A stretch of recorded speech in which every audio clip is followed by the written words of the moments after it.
Perfect. So, hello, everyone. I am so excited to dive into today's conversation about travel and representation and what all of this means with our fantastic speaker.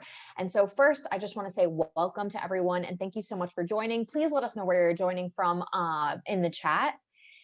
And just to go over some quick housekeeping rules today, we really want you to be a larger part of this conversation. I'm really just here to moderate it and make sure everything goes over smoothly. So with that, please turn on your cameras or don't, however you feel comfortable, and come off of mute if you do feel comfortable. I do just want to let you know that if you do come off mute and turn on your cameras, you will show up in the live recording just for any privacy concerns. This is being recorded, so no need to take a bunch of notes right now. We will send an email afterwards with the link to the rewatch.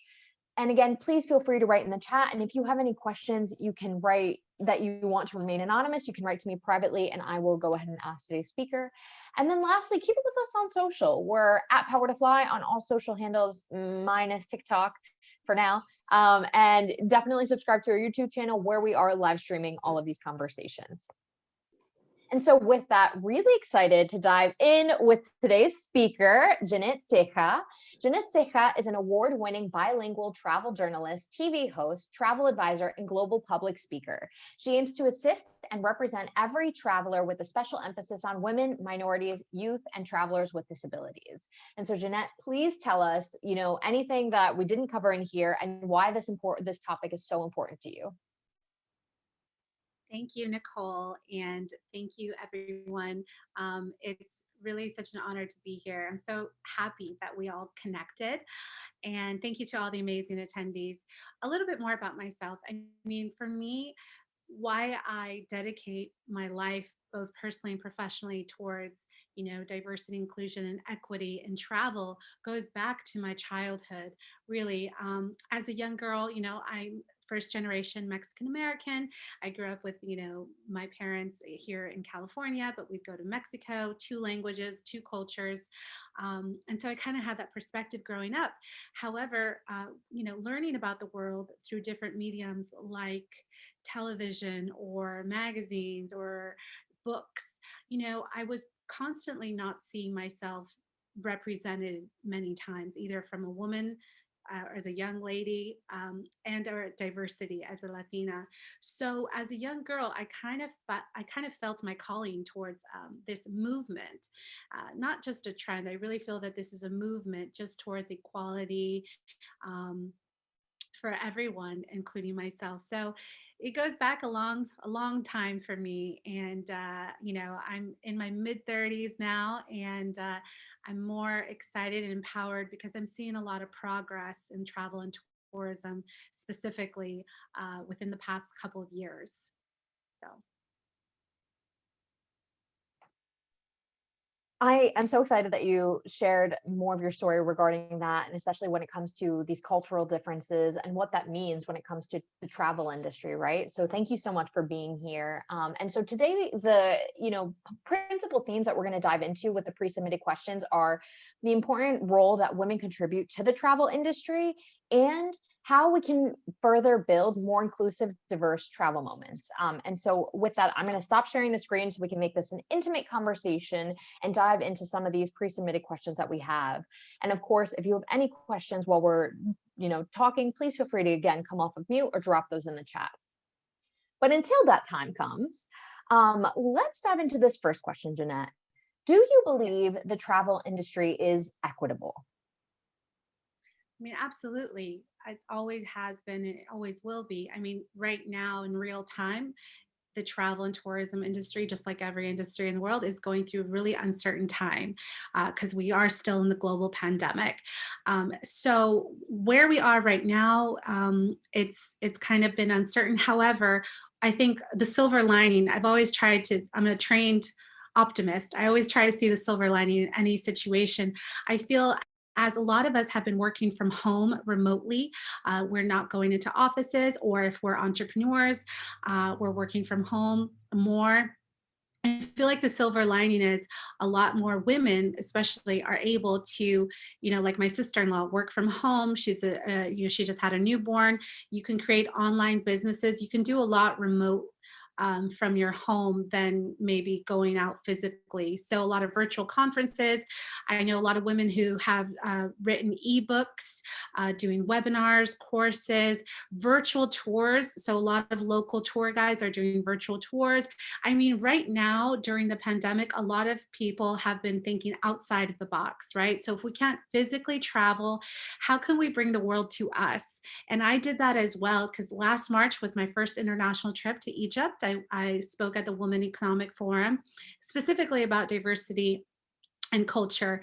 And when I came back is when the pandemic kind of, just really happened, and I was trying to process it all.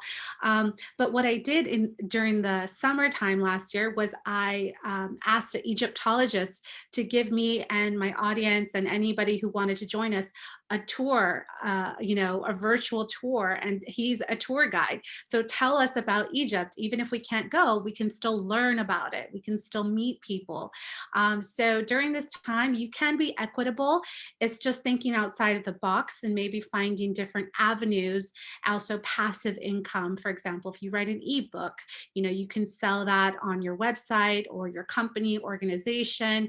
There's just different ways that you can look for silver linings during these difficult times. Definitely. And I feel like, obviously traveling is expensive, right? And there's ways to do it cheaper, of course, but a lot of times the biggest ticket item can be the plane ticket, for example, right? Because I know, for example, flying between Argentina and the US can run you anywhere up to like $1,100, right? Minus obviously like lodging, eating, all of that good stuff. And so I would love to get your thoughts as well about what travel looks like when it comes to financing post pandemic, right? Because obviously this is a pretty battered industry due to the pandemic and due to the limits placed around traveling.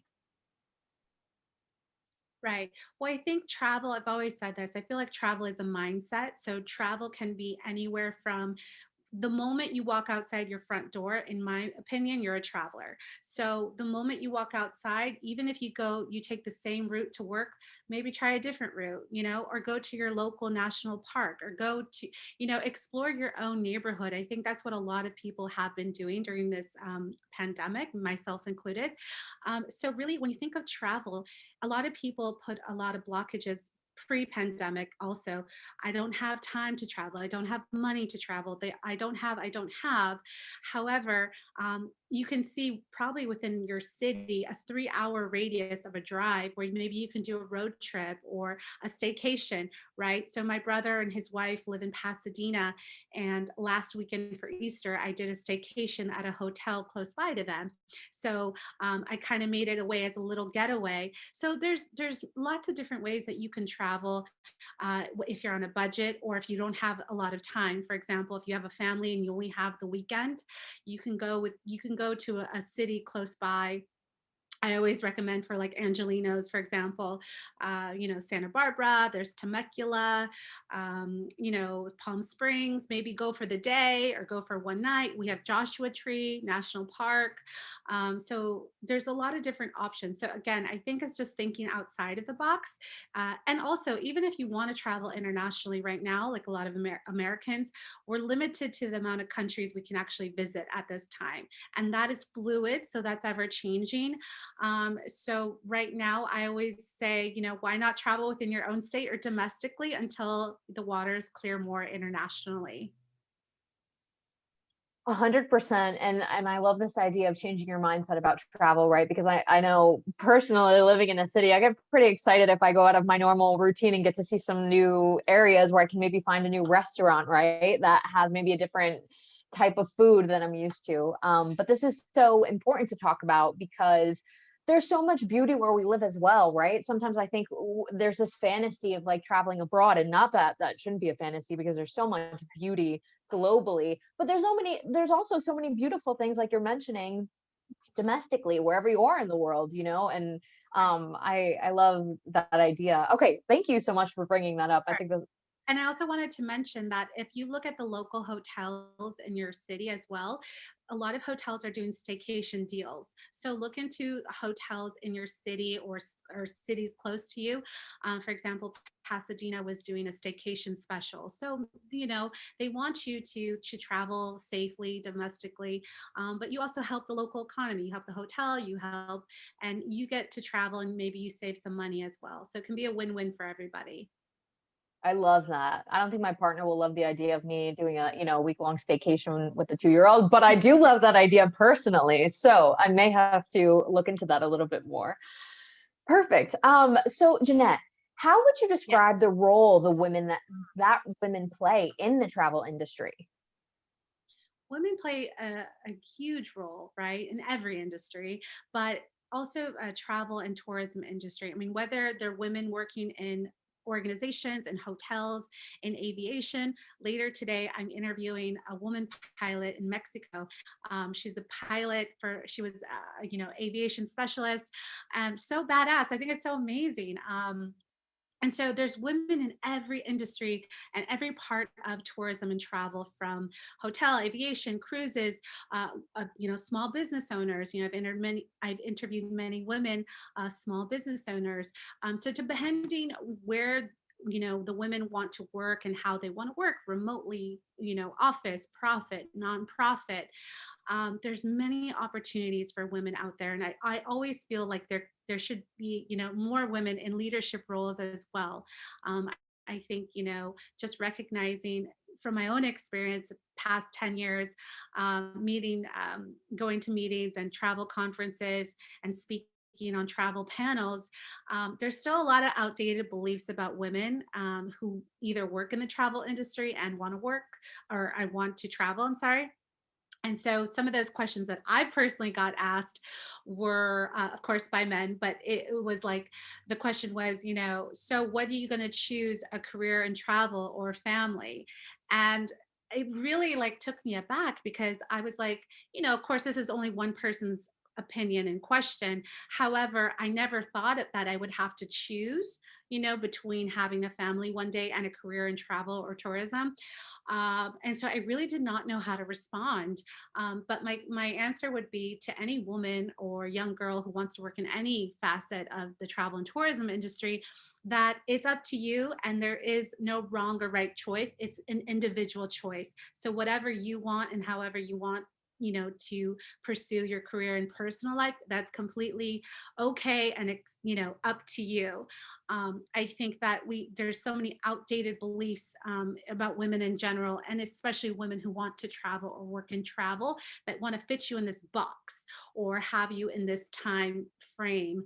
That I think it's, as you can see, women are breaking lots of glass ceilings, and it's time for just men to understand that we're very versatile, and we have a lot to contribute, and women have a lot of strengths and a lot to contribute. And yeah, I just think it's time. It's 2021, everyone. It's time to break a lot of these outdated beliefs about women, especially in travel and tourism. Definitely. And sometimes it's incredible that we're still having these conversations, right? In 2021, like it feels like things should be so much more advanced, but here we are still celebrating like the first woman pilot. I mean, not exactly that, but there was something I saw on LinkedIn the other day, which I can't remember off the top of my head, but it's incredible that we're still coming to these, putting people in these boxes, especially this idea of like having to choose between travel and family. I think I'm in a few different Facebook groups that are focused on family and travel, and it's incredible how things have changed, right? Or maybe not even how they've changed, but how things have become more visible. And so this leads me to my next question, Danette. In your time working in the travel industry, and the changes that you've seen happen, what have you seen progress from when you first started to now? Well, for sure. For example, I'll say aviation and aerospace, women astronauts that are coming from every country, which is amazing. Women pilots, the number of women and young students who want to study aviation is increasing. I think that a lot more organizations, that are women based and women led are also being created. And there's so many. There's women in aviation, there's women take lead, there's empowering a billion women. And also from the diversity standpoint, there's many organizations that are really advocating for more diversity, inclusion, and equity in travel and tourism. So I feel like it's a movement. I feel like it was stagnant for a few years. And I feel like as of last year, during the pandemic, a lot of us, myself included, have had time to reflect and have introspection about, what are we doing with what am I doing with my life? What do I want to dedicate my time?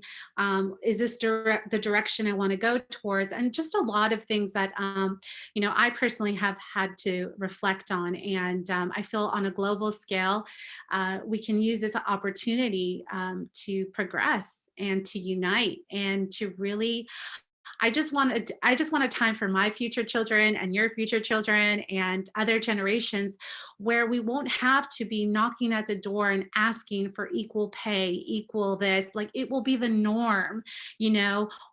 It will just be, yes, this is every day. So I really am hopeful for that day. I couldn't agree more, especially when you see the pay gaps, right, between white women and then white men, but then as it goes farther down the line, Black women, Latino women, and how far we have left to progress, right? And so, how did you make room for yourself as a woman inside the travel industry? And what challenges have you faced making room for yourself?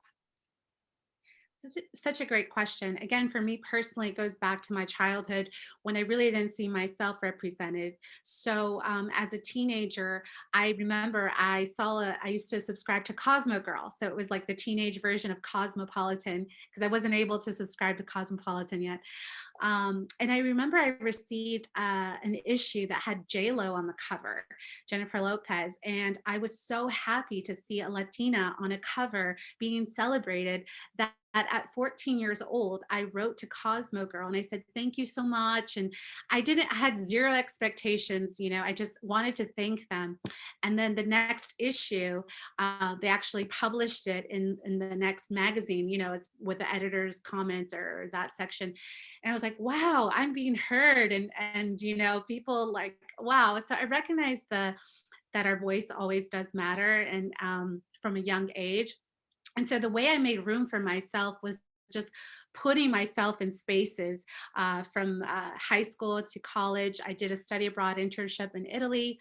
I did several TV internships.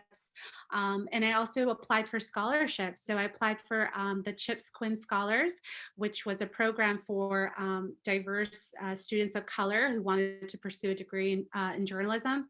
And so I really looked for opportunities. I also found mentors. So I found mentors both in high school and college. I always told them that I really looked up to women like Oprah, who were women who used communications to, make this world a better place, essentially. Um, so mentors, scholarships, study abroad, just putting myself in those spaces. And then I would attend every travel conference that I could, from the Los Angeles Times travel show when they used to have it, to the New York Times travel show. And this is from the past decade or so. Like, I would buy my own conference entrance ticket. I would take the time to go to certain, sessions or discussions.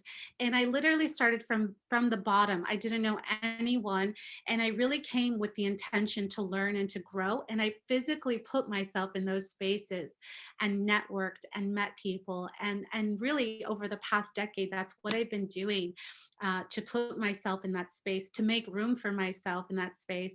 And then from there, I kept in contact with, many amazing people, but I still saw the lack of women and diversity from the past decade. So I would always say, why don't we do something about, like, Latinos or Hispanics? And, I would just sometimes not hear anything back, or sometimes, yeah, maybe later.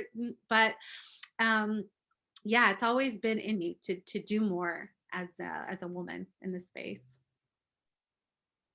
I love this. And thank you so much for sharing. And I want to ask you as well about your background. You're bilingual, and you have this Mexican US background, and within the US, Spanish speakers make up a very large population, and then you look at the Latin American region of people, and then I mean, of course, countries in Europe where they speak Spanish. But I want to ask you how that's influenced your journey, and how that may have played a role in any of the challenges that you faced growing in your career. Such a great question, Nicole. I really embrace, being bilingual, having my Mexican background, growing up in a bilingual household where my mother spoke Spanish, my father English to me. But I see that, it's an asset being able to further communicate with the public or with people. And so in the US, the Hispanic and Latinos population is about 18 to 20% per the last Census Bureau statistics. And so there are a lot more studies being done, but pretty soon Latinos and Hispanics will, become a larger demographic. And what I always like to tell people is I'm only one voice in this giant demographic and community, but I hope to be a strong voice where the travel community and beyond can recognize that also Latinos and Hispanics are very diverse as well. We're not monolith, we're very diverse. So get to know us more. But outside of the US, about 20 countries, Spanish is the native language. So knowing Spanish and be able to, for other organizations, like Power to Fly, like media organizations, like any organization, if you can do more outreach in different languages, that's way, better, because you're more inclusive and you're able to reach more people.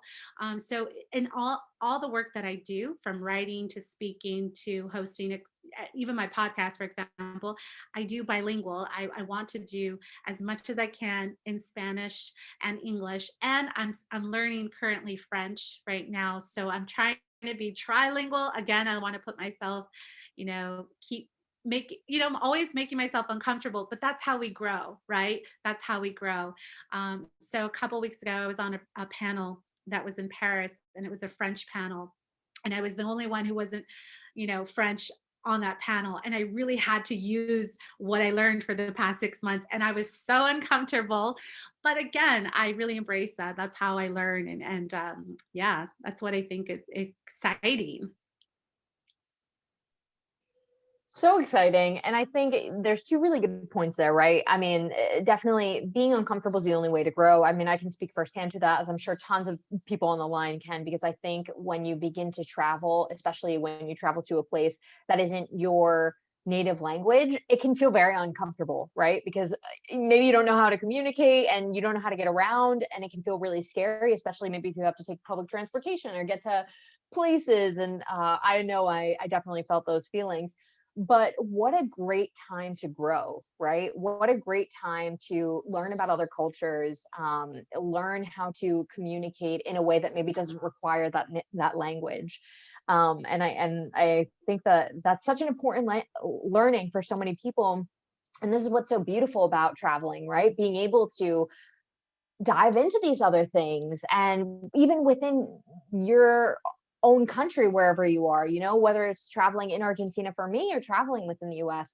I think this is so important, and it really helps to push this diversity, inclusion, equity, and belonging idea that we're really trying to move now, right? Because when you feel like the outsider because you don't speak the language, because maybe you don't look like other people, it really forces you to think about the experiences that you've had, or maybe people around you have had.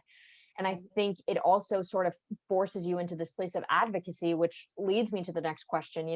How can we advocate for other women inside of our workplace? And how can we create more room for women in the travel industry? Yeah, Nicole, it's such a great question. How can we advocate? By using our voices, as women, as individuals, as a community. Really, just, if you have an idea, speaking about it. If you're an entrepreneur or business owner, going for that business or more opportunities. I would say also, if you're in an organization, finding, talks about negotiating, negotiating more up your pay raise, also hiring, maybe hiring more or advocating for more hiring of more women, more diversity within your organization. Also, at what I have feel is helped me throughout my whole career in life is mentors. So I have mentors in public speaking. I have a mentor who helps me with the skill set of public speaking, and then I have a mentor who helps me with the business side of public speaking, because they're both important. But I think that I didn't really understand the world of public speaking until 5 years ago when I started giving speeches. But my mentors helped me, and sometimes mentors, especially my mentors, they always see the potential in you and they're going to push you to do more, to be more. So whenever I would accept something, they would say, "No, Jeanette, you're offering way too low, or you're worth way much more than that." So I think mentors will always have your back and offer you guidance, as well as being I have mentees now that are college students that kind of want to go in a direction of media or communications, and so I have monthly meetings with them. So mentors, scholarships, trainings. Are there trainings available in your organization, in your business, or can you attend some? That there's lots of trainings right now for women and diversity that I see almost weekly, and having conversations like this that Power to Fly is hosting, which I'm so grateful that you guys are doing this.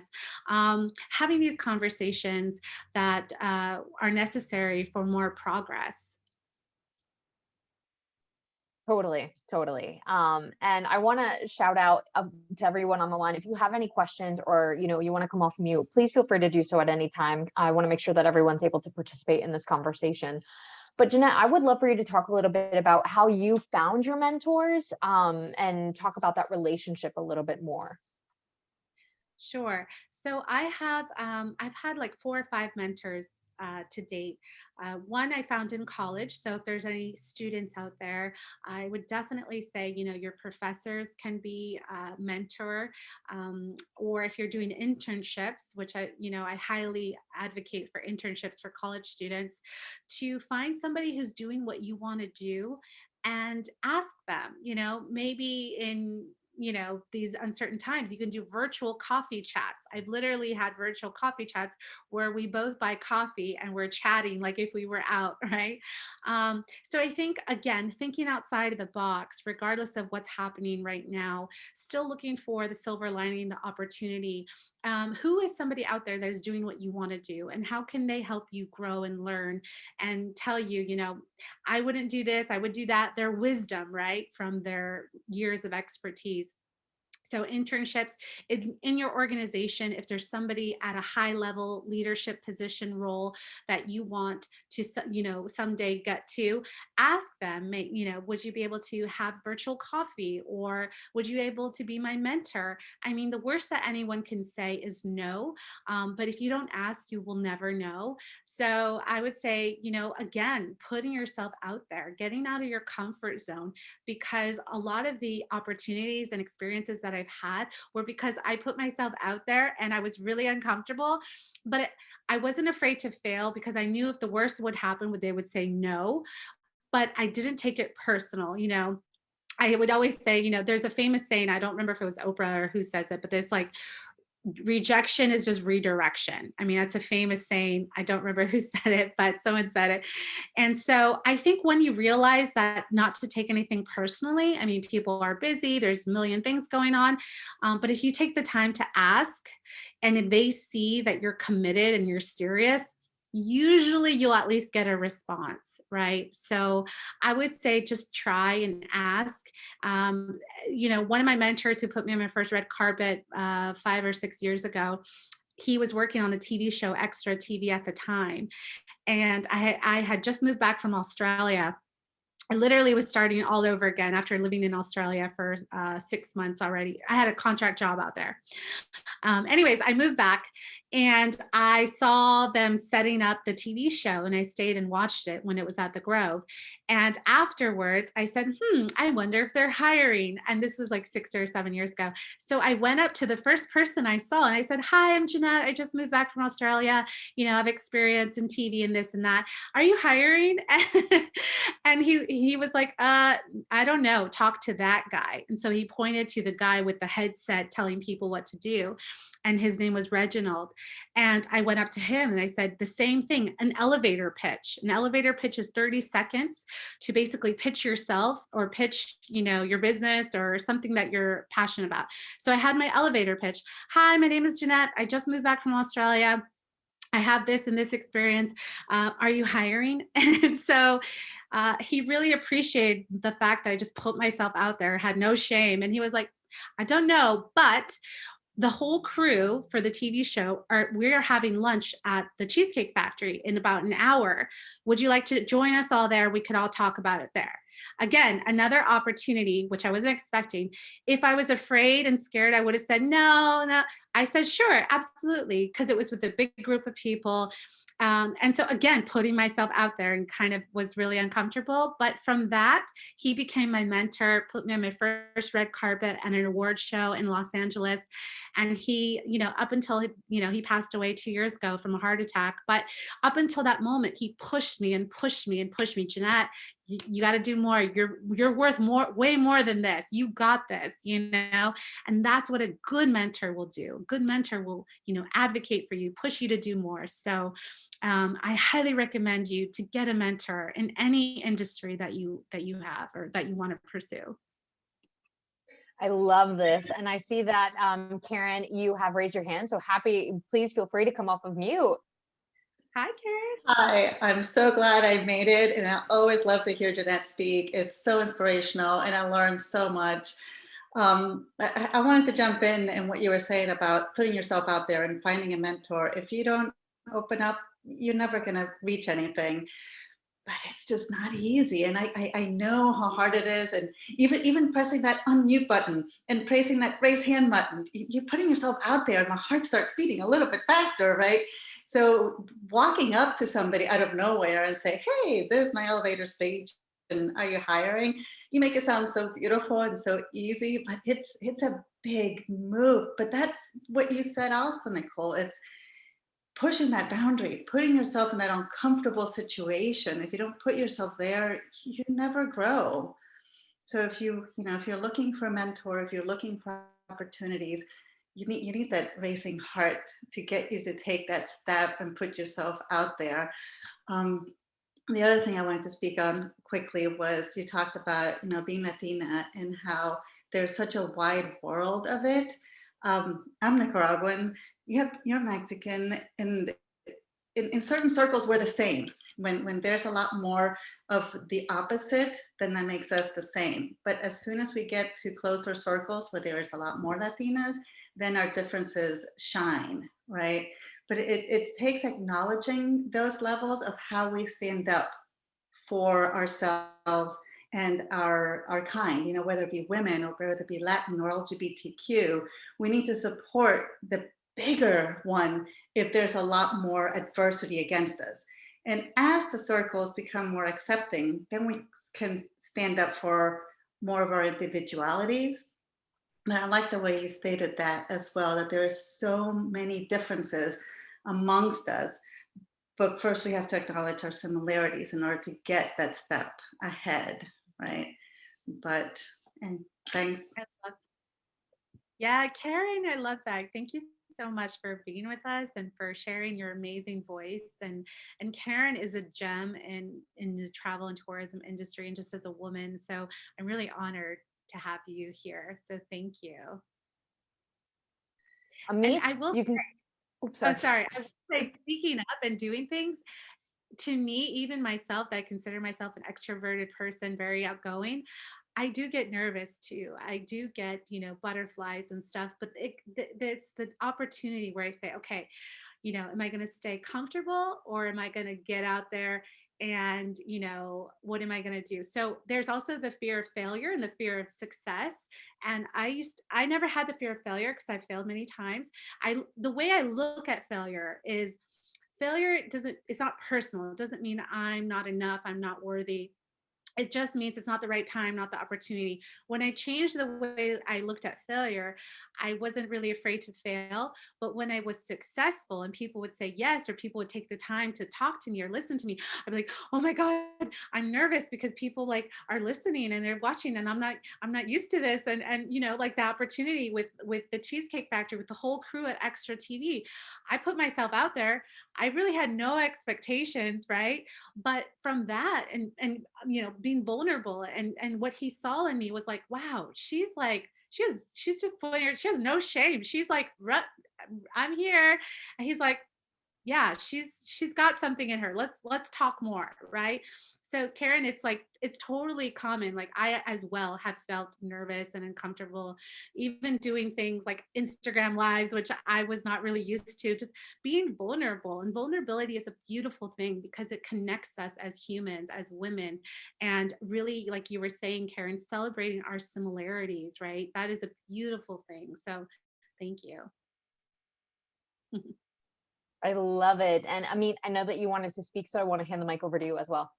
Yeah, well, Jeanette, it's a pleasure. And you're really touching on a lot of points that, are definitely, I can relate to. I've been in this industry for 35 years. I basically was born into it because my family was in the tourism industry. So I really didn't, I just kind of rode the wave.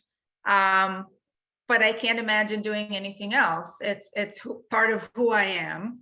And like you, never had a problem speaking to anybody. I can stay. I'm a tour director currently. And I look at the past year, and like you said, this past year, as horrible as it was, it also, for a lot of people such as myself, gave me the time that I never had to stop and pause and think, okay, where do I want to go from here? And I had a few ways to go. I could just sit and wait until tours start again and get booked on a few tours every year.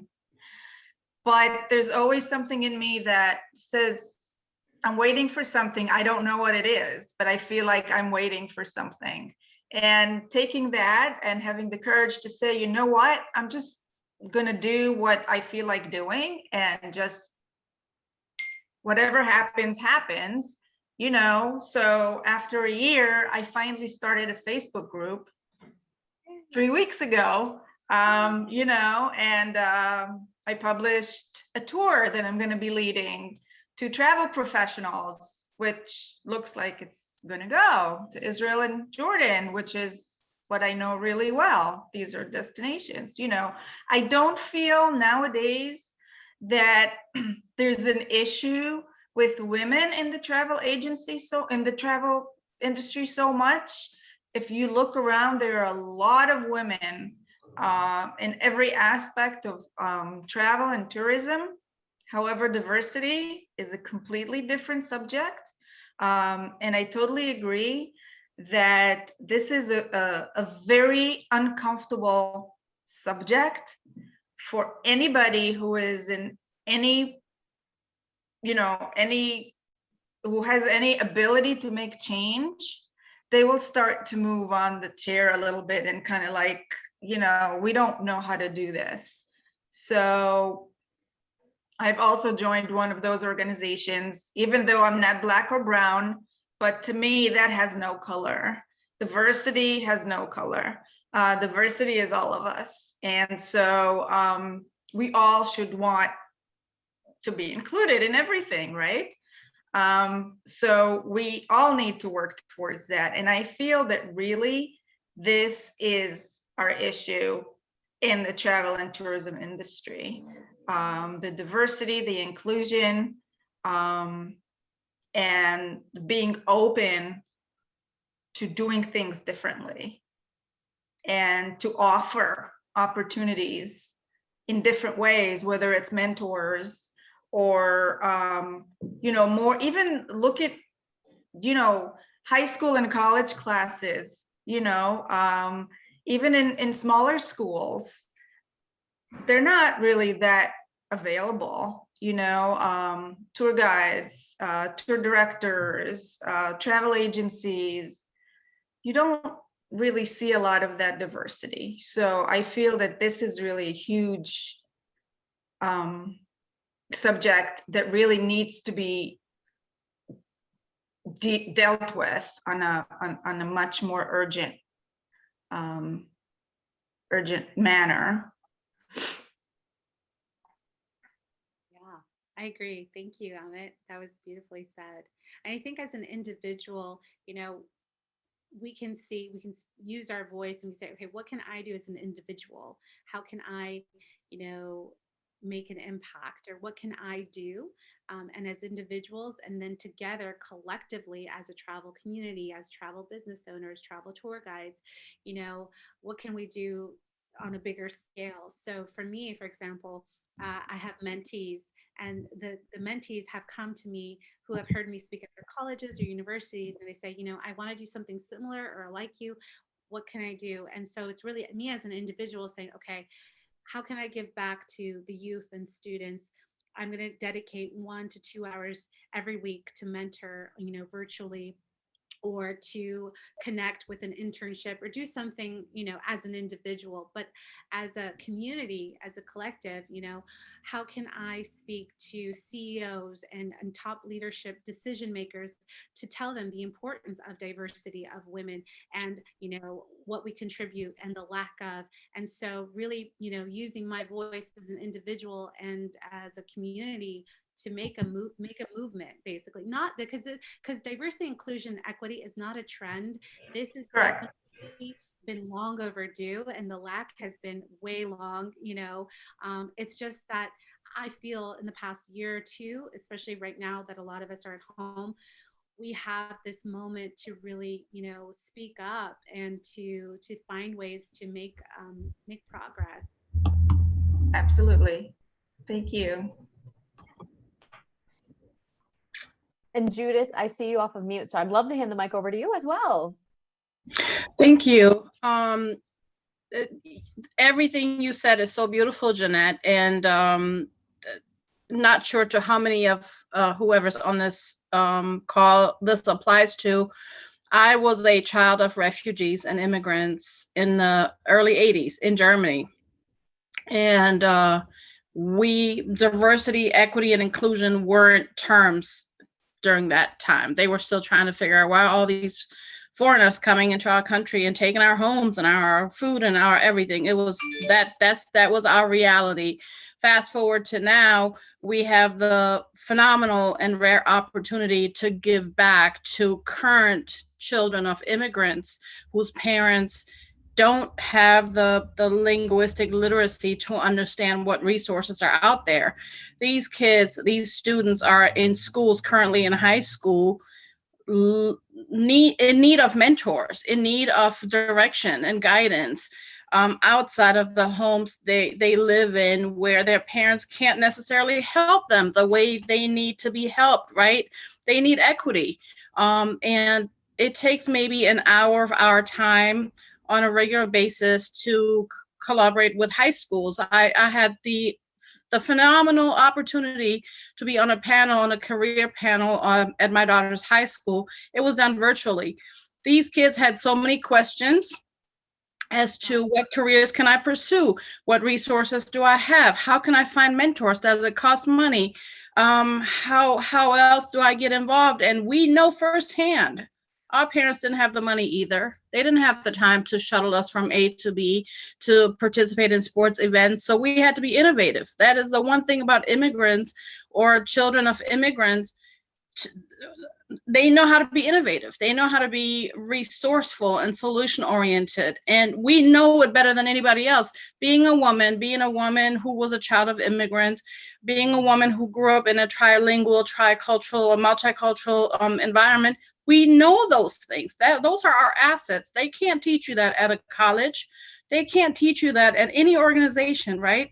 So we leverage on those things and we give back. I wish we could just bottle it up and sell it and people would buy it too, right? So with that said, I said, you know what, we ran out of time, but feel free to email me those questions, the person who was facilitating the conversation. And I said, I will put resources in there and I will add the links and I will send them to you. I put the diversity summit from last week, the Power Fly link, I put it on there. And I said, it's free, because the one thing that's that's consistently super desired is it free? Can I participate? Yes, it costs you $0, just time and willingness to learn, and you can benefit too. And out of that session, I have zillion requests from these young, curious minds wanting to be mentored, wanting help in terms of how can I get scholarships and where can I find templates or what I can apply to, and then go home and telling their parents, your child has a rare opportunity to be an asset with the knowledge from their home country or with the cultural knowledge that you can share with them. They can be in a travel industry, they can be in entertainment or event planning or catering, you name it. Everybody doesn't have to be a doctor or a lawyer, because that's the one go-to career choice that our parents say, I want you to be a doctor, because there's a stigma that doctors make a boatload of money, and then all worries go away. That is not necessarily the case, as we first generation, second generation immigrants have learned, right? So there's a great deal of knowledge and wisdom we can pass on to youngsters who are yet to take this journey that we have mastered. Yeah, thank you. I love that, Judith. And you are definitely like, doing your part and giving back, which is so beautiful, especially to, children of immigrants and Yes. immigrant families, which is so important. Another thing I forgot to say is for me here is I've been working with a nonprofit that works with dreamers and DACA recipients, because want to include them as well. So as much as you can speak, Judith, you're being a role model to them as well, and that's beautiful. Thank you for doing that. It's beautiful.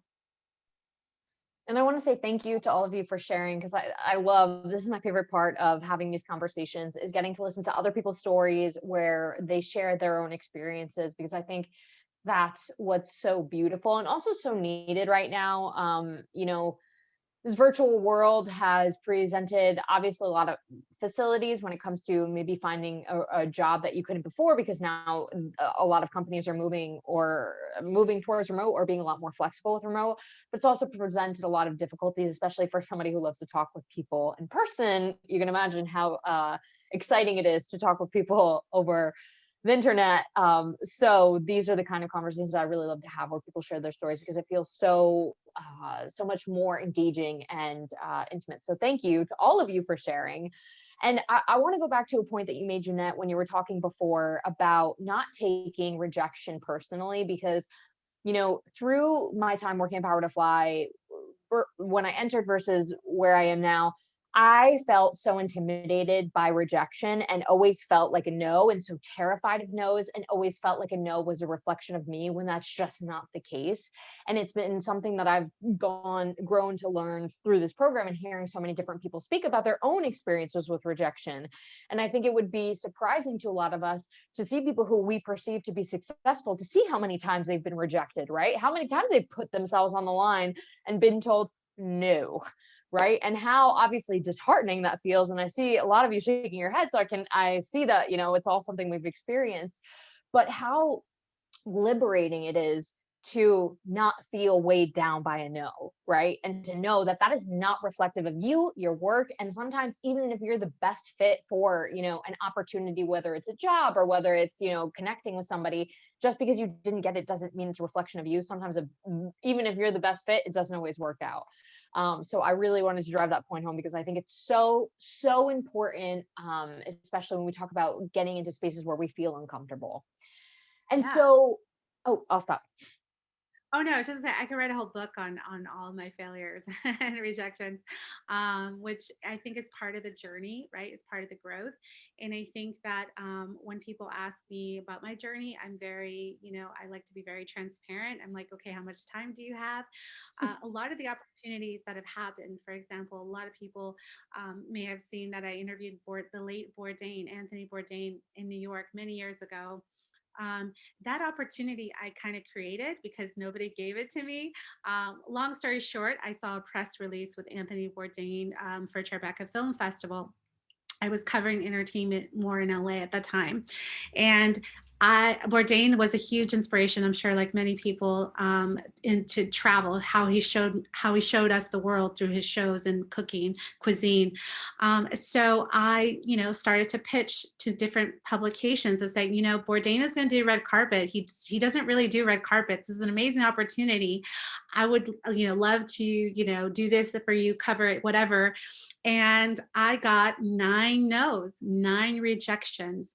And so if I didn't believe in my goal or the purpose or, this opportunity, I would have given up and like, oh my gosh, this and that. I would have created stories in my head, maybe this, maybe that. But because, my why and my purpose, and I was like, I'm going to do this no matter what, my determination, I kept going. And so the 10th publication that I pitched it to, they said yes. And so that's kind of how the opportunity happened. But like I never gave up after every no. I kept going and going and going. And I think with a lot of these inventions that people had created, for example, they have failed many times. But if they had given up, we would never have the airplane. We would never have the computer, the iPhone, the chair, the table. Literally everything that we have was first a thought, an idea, a vision, and people kept going. And so that is why we have the things we have. So same with a goal and a dream. If you keep going and your why is bigger than yourself and you're determined, I feel like you will find a way, right? So that's why I think failure can be a teacher, can teach you.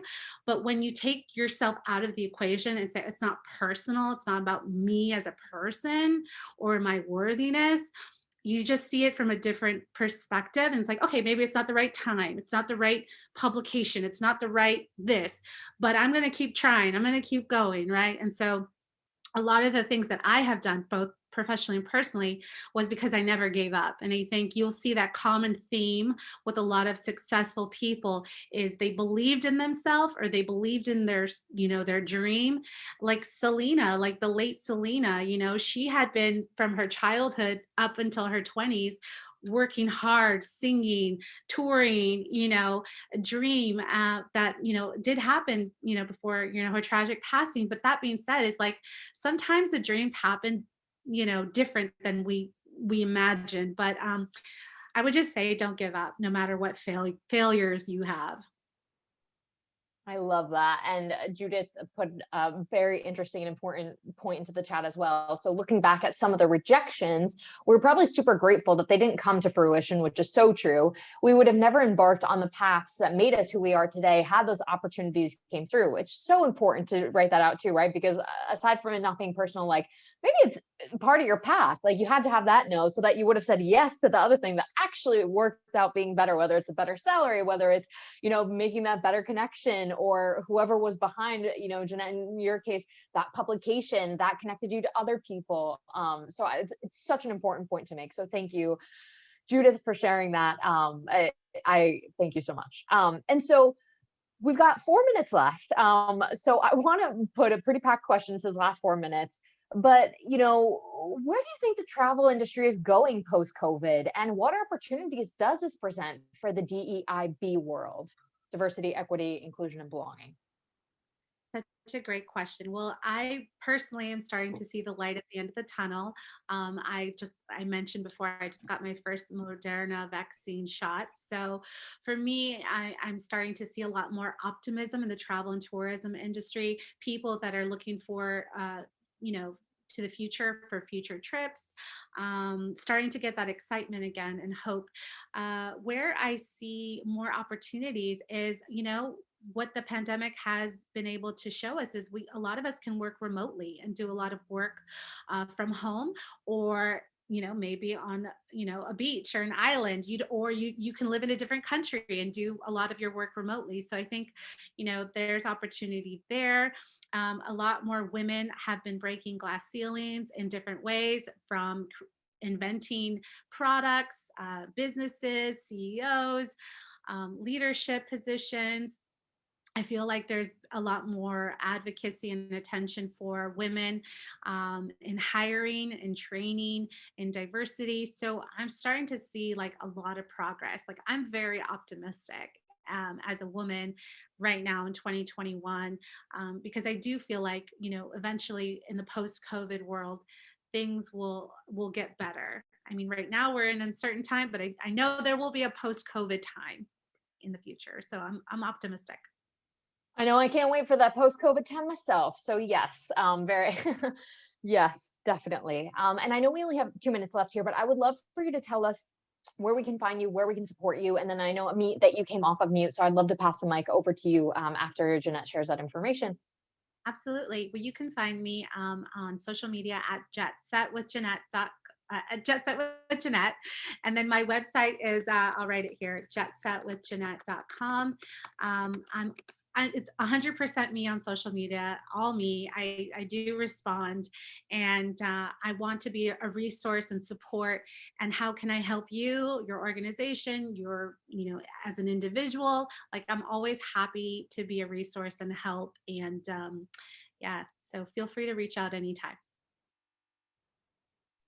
Perfect. Thank you for that. And I mean, I know that you came off of mute, so I wanted to give you the opportunity to share your voice or make a comment, of course. Yeah, just real quick, just connecting to what Jeanette said about the future looking positive. I totally agree. I mean, I see it everywhere, not only with women in businesses, but also with travelers.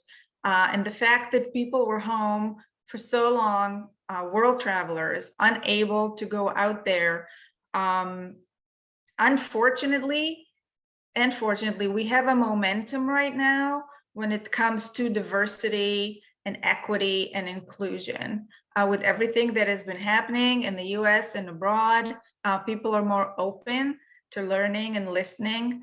And that is why I've decided it was kind of like my push, because I've always wanted to do that.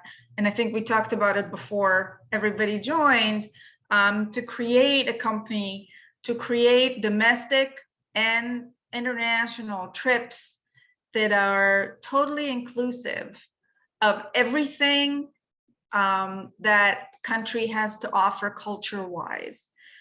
People want to touch and to taste and to smell and to feel. They don't want to spend 6 hours on the bus anymore. And they're willing, and I feel that people are willing to pay to get that domestically as well. You know, who would have thought if you come to Miami Beach that you have something else to do other than sit on the beach and drink a mojito? Do you know there's a Black history, you know, in greater Miami area? Do you know that there's this Overtown and Little Haiti neighborhoods that are just around the corner from Wynwood Walls, where a whole new world is going to open up for you? And so that's what I'm doing. I'm kind of starting to create, because if I know that I can help one person learn something new about a neighborhood, even if their own state, then that person's open mind might help others to open their hearts. And that's what that's what I'm trying to achieve. Just, try and educate. We have, as travel people, we have a responsibility, I feel, to educate those who come across us, to help and educate them so they can do that with others. Yes, that was so beautifully said, and I couldn't agree more, especially when I go back to my small town and people don't even know where Argentina is on the map. So I definitely agree with that and understand how important it is to talk about these things. And yes, so I want to thank all of you today for being here. I want to thank you, especially Jeanette, for being here, sharing your thoughts, answering these questions, and all of you who participated, whether just tuning in, of course, because, being on camera these days, it kind of feels like another chore added to the plate. But I want to thank all of you who also shared your thoughts, your expertise with us as well. So thank you to everyone. Yeah, thank you. Thank you, Nicole, Power to Fly, and for, this platform for us to have this amazing and important conversation, and sisterhood and virtual connection. Again, thank you to everyone who attended today. I appreciate your time, and everything that you're teaching me as well. I'm learning through you as well. So I just want to say again, I'm here if I can ever be of support to anyone here or anyone that feel free to reach out to me. I'm all about service and assistance and a bigger purpose. So for me, it's way bigger than myself. So I put myself out there, and I'm available. So thank you. I love it. So that is a wonderful note to end on. So thank you all. And I hope that you all have a very non-2020 day, in good old travel fashion, right? So have an awesome day, everyone. Thank you. Bye-bye.